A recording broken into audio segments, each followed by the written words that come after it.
Hi, I'm Lily, and before I get into my story, please don't forget to like and subscribe so you can hear more about how I faced one of the hardest nights of my life. This experience completely turned my world upside down, and I'm here to share it with you. Thank you for being here to listen. It all started on what was supposed to be a wonderful evening. The night was meant to be a celebration held at Mrs. Thomas's extravagant home. Her house was stunning, with its grand crystal chandeliers hanging from the ceiling, casting a beautiful, warm light all around. The dinner table was perfectly set, with fine china that looked like it had come straight out of a high-end store, each piece gleaming under the soft glow of the lights. It was the kind of family dinner where everyone was supposed to enjoy themselves, and I was genuinely excited. I had some incredible news to share. Recently, I had been promoted at work, and it was a big deal for me. I had been working hard in my marketing career for years, and this promotion to senior marketing director felt like a huge accomplishment. I remember standing in front of the mirror, making sure my dress looked perfect, smoothing out any wrinkles, and taking a deep breath. I was ready to tell everyone and expected that they would be happy for me. I imagined smiles, applause, and maybe even a toast to celebrate. As we started eating the appetizers, I felt nervous but also eager to share my news. I leaned over to my husband, Adam, who was sitting beside me, and whispered, "I have some great news to share." He gave me a nod and smiled encouragingly, letting me know that it was the right time to speak up. So I took a deep breath, turned to the rest of the family, and with a big smile, I announced, "I've been promoted to senior marketing director." But instead of the applause and excitement I was expecting, the room went completely silent. The smiles vanished, and everyone just stared at me. Mrs. Thomas, Adam's mother, who was sitting at the other end of the table, narrowed her eyes at me. Her lips pressed tightly together, forming a thin line of disapproval. She leaned in towards Adam and, in a voice just loud enough for me to hear, hissed, "Is this what we raised him for? To be overshadowed by his wife's career?" Her words cut through me like a knife. I glanced at Adam, hoping he would stand up for me, but instead, he seemed to shrink under his mother's gaze. The supportive smile he had given me moments earlier faded away, and I felt his hand, which had been holding mine under the table, slowly pull away. Trying to keep the mood light and salvage the moment, I smiled and said, "It's a great opportunity for us, Adam. The raise is significant and will help us in so many ways." But before I could finish, Mrs. Thomas interrupted me. Her voice was sharp and filled with judgment as she asked, "What about starting a family, Lily? Do you really think money can replace the joy of having children?" Her words hit hard, and before I could respond, Adam, who had been silent up until now, joined in. His voice had turned cold, much colder than I had ever heard it. "Yeah, Lily," he said. "When are you planning to slow down and settle into family life? This career isn't everything." I was stunned. My heart sank, not just from the words, but from the betrayal I felt in Adam's voice. This was the man who had always been proud of me, who had supported me every step of the way in my career. And now, here he was, siding with his mother against me.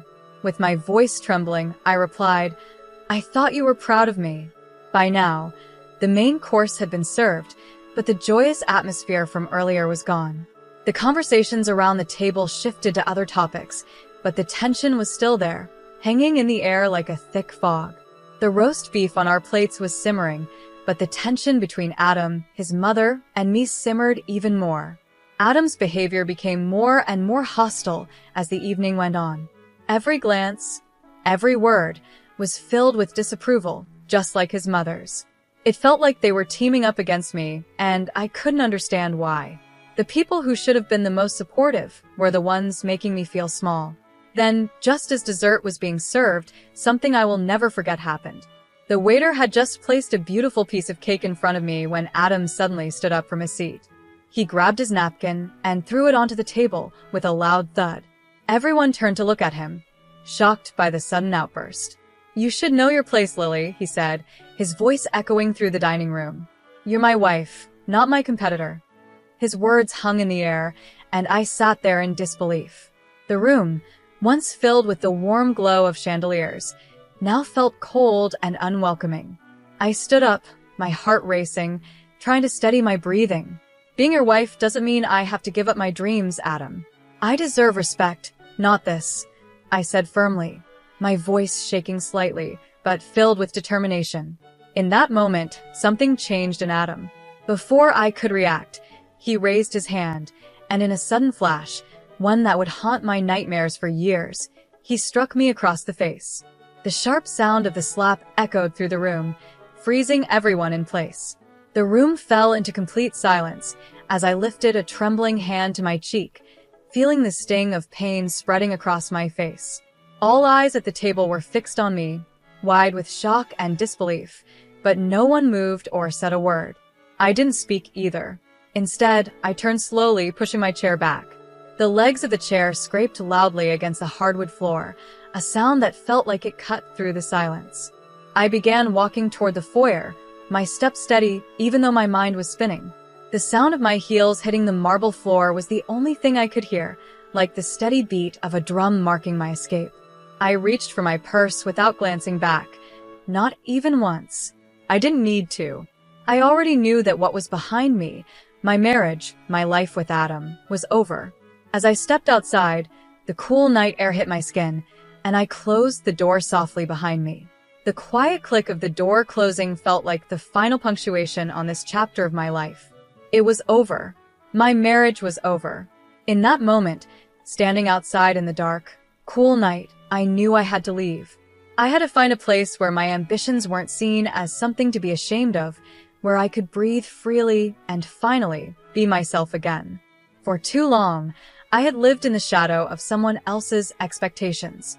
Now, it was time to step out of that shadow and find my own way.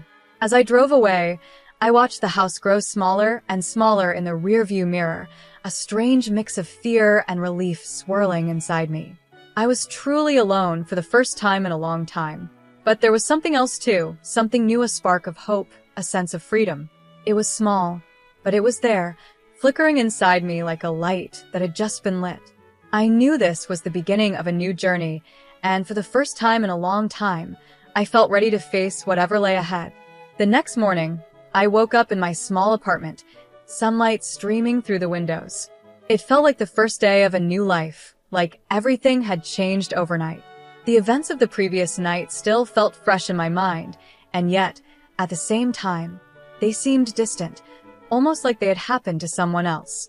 My phone buzzed with messages, friends reaching out after hearing whispers about what had happened. Messages of concern, confusion, and questions filled my screen, but I ignored them. I couldn't focus on explaining myself right now. There were more important things I needed to take care of. The first thing I did was pick up the phone and call the divorce attorney I had been recommended. My hand shook slightly as I dialed the number, but I was determined. When the attorney answered, I didn't hesitate. I need to file for divorce, I said, my voice strong. It's urgent. The attorney's response was calm and professional. Understood, they said. I'll prepare the initial paperwork. Can you come in this afternoon to go over the details? Yes, I'll be there, I replied.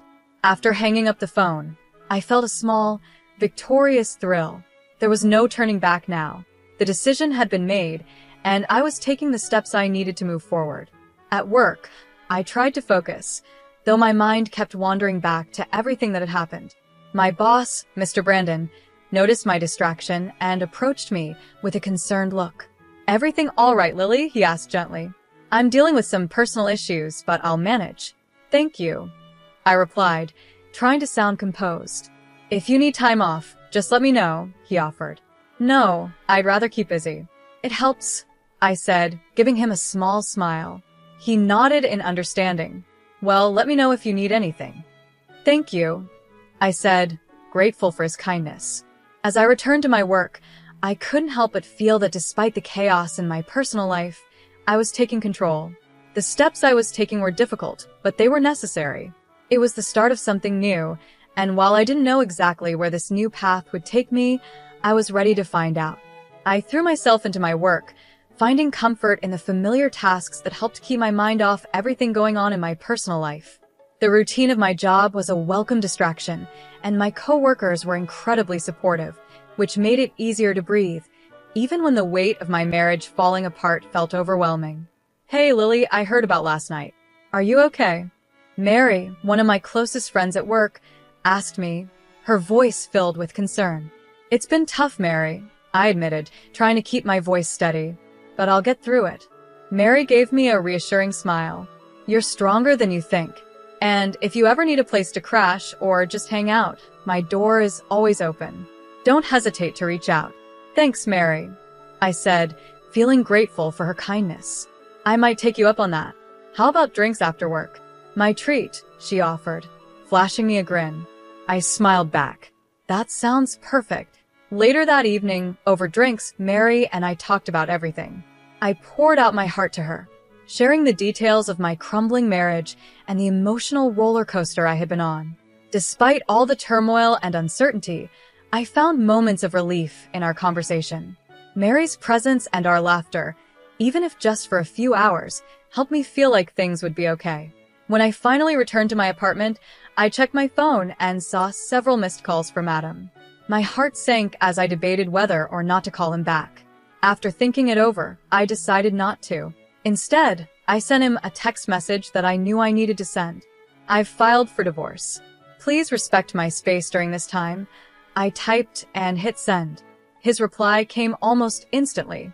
It was full of desperation. Can we talk about this, please? I didn't mean it, Lily. I'm sorry. I stared at his message for a moment, my emotions swirling. I knew what I needed to say. I need space, Adam. Good night, I replied, keeping my response firm but brief. As I put my phone away, I felt a wave of mixed emotions wash over me: sadness, relief, anger, and something else. Determination. I was free now, or at least I was on the path to freedom. There was no turning back. I looked around my small apartment, which was simple but cozy. It was my space, my sanctuary. No one could hurt me here, and that gave me a deep sense of peace. This was where I could start fresh and rebuild. As I thought about Adam, I realized how much his own decisions had led us to this point. His mother's toxic influence had clouded his judgment, and in the end, he had pushed me away. It was sad, really, that he had let himself get caught up in someone else's views, but that wasn't my burden to carry anymore.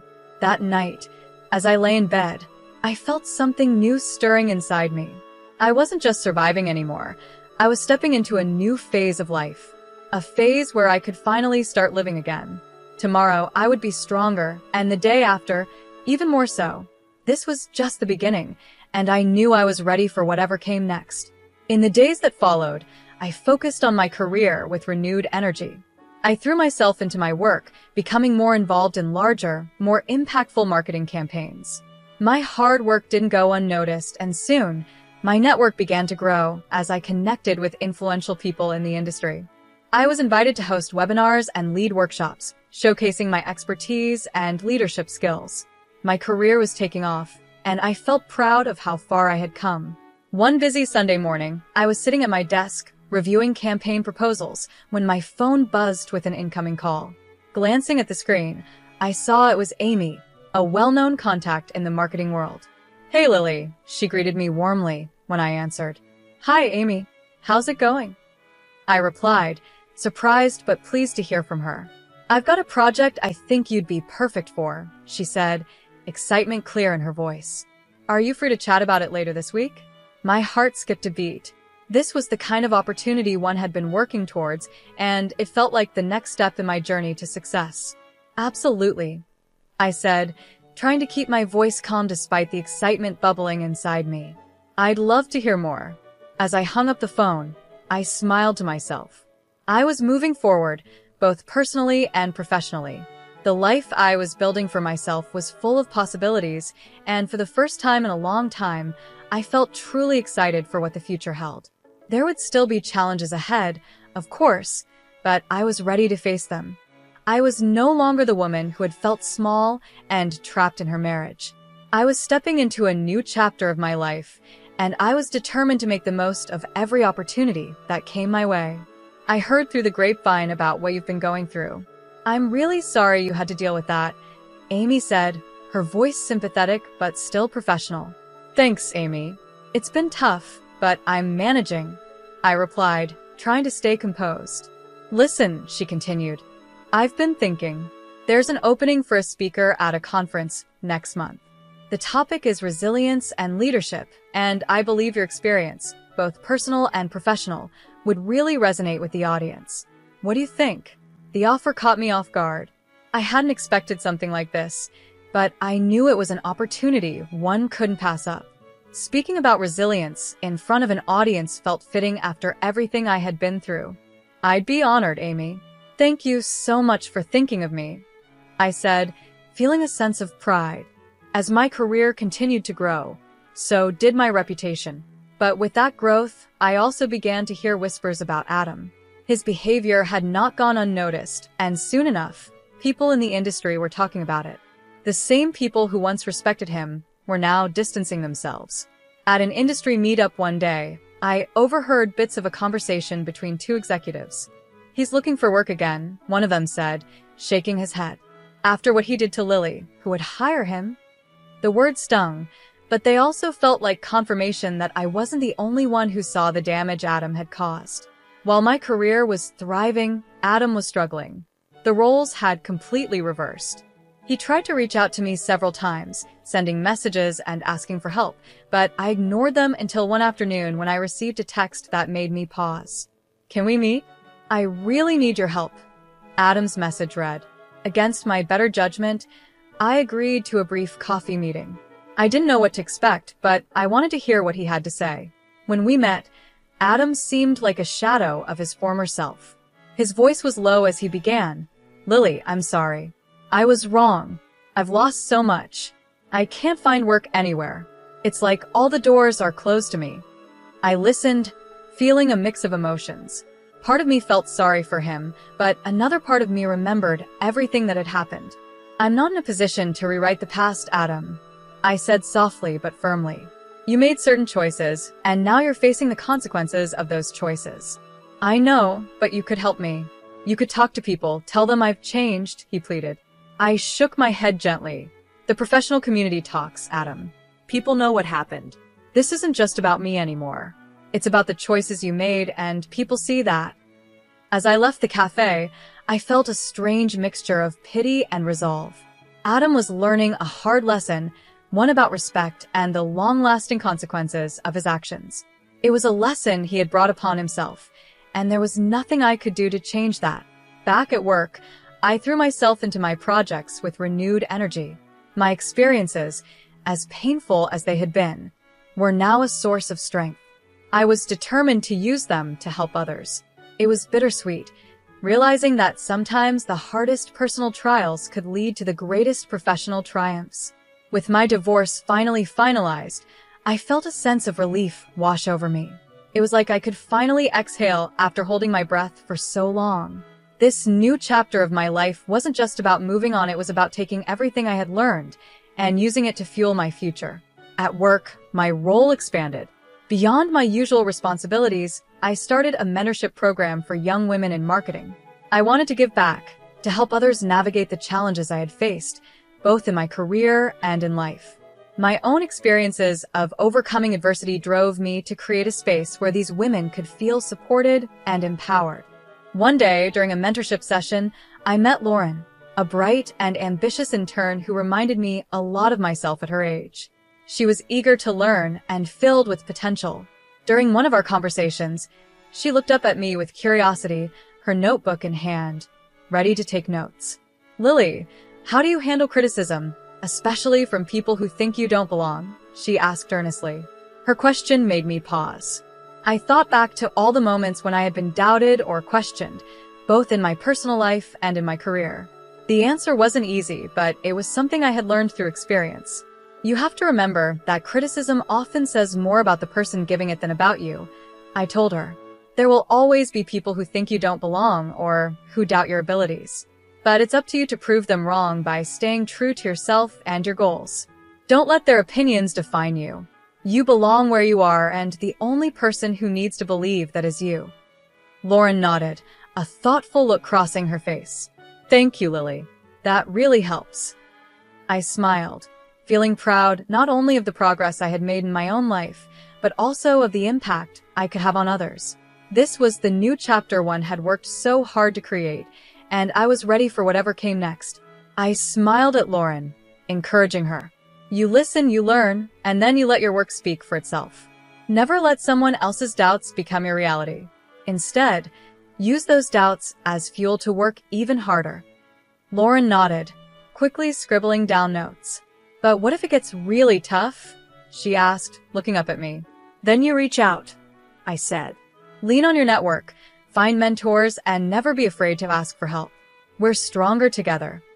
I emphasized the importance of having support during challenging times. The mentorship program wasn't the only bright spot in my life. My social circle had also grown, and I was often invited to speak at industry events and social gatherings, where I shared my story and the lessons I had learned. At one such event, a networking dinner for top marketing professionals, I was approached by Scott, a former colleague who had heard about my recent achievements. Lily, I have to say, your talk was really inspiring, Scott said with admiration in his voice. How do you keep pushing forward after everything? It's about not letting your past define your future, I replied with a nod, accepting his compliment. Every challenge is just another stepping stone to something greater. As the evening went on, our conversation shifted from casual talk to a deeper discussion about potential collaborations. Lily, have you ever thought about writing a book? Scott suggested. Your story could inspire so many people. The idea intrigued me. By the end of the night, I had exchanged contact information with the publisher, who was also at the event.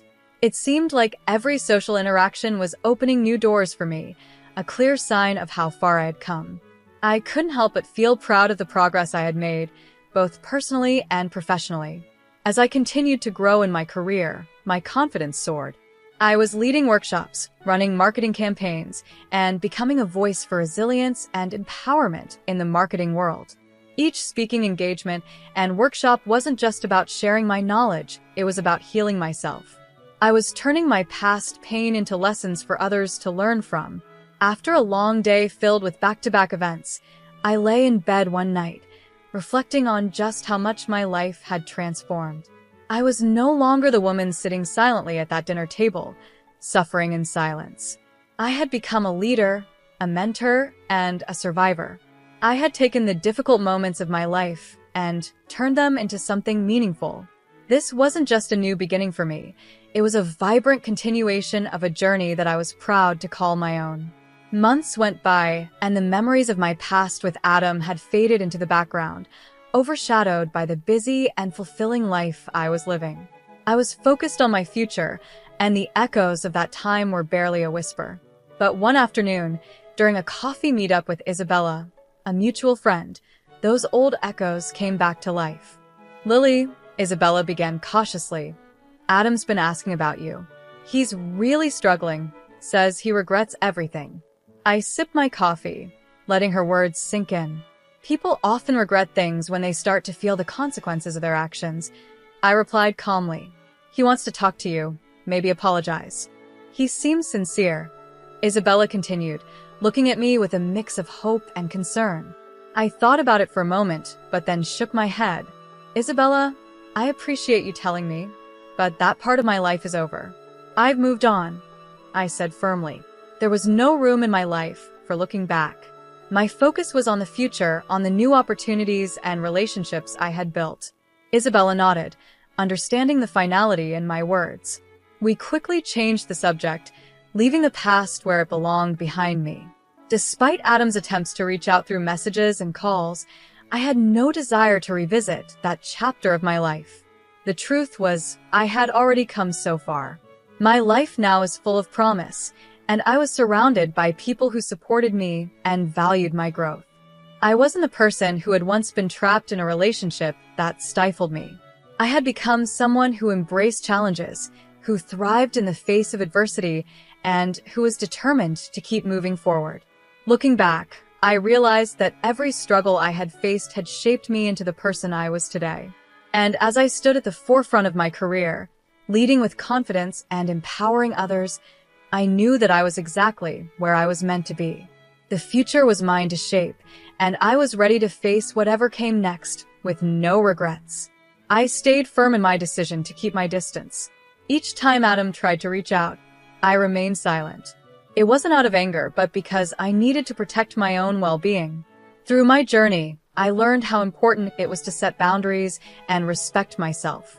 In the months that followed, my career continued to grow. I spoke at conferences, led exciting marketing campaigns, and saw my mentorship program flourish. The impact I was making felt real and fulfilling. Sharing my story on different platforms inspired others who were also facing their own challenges.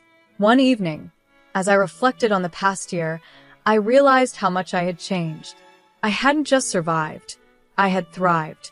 My life was now filled with purpose and success. Knowing that Adam regretted his choices wasn't something that gave me satisfaction. Instead, it reminded me of the serious consequences of disrespecting others.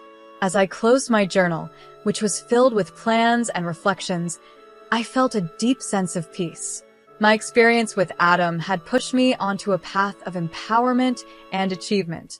My victory wasn't in his regret, but in my own strength, turning pain into power and living a life based on my own values.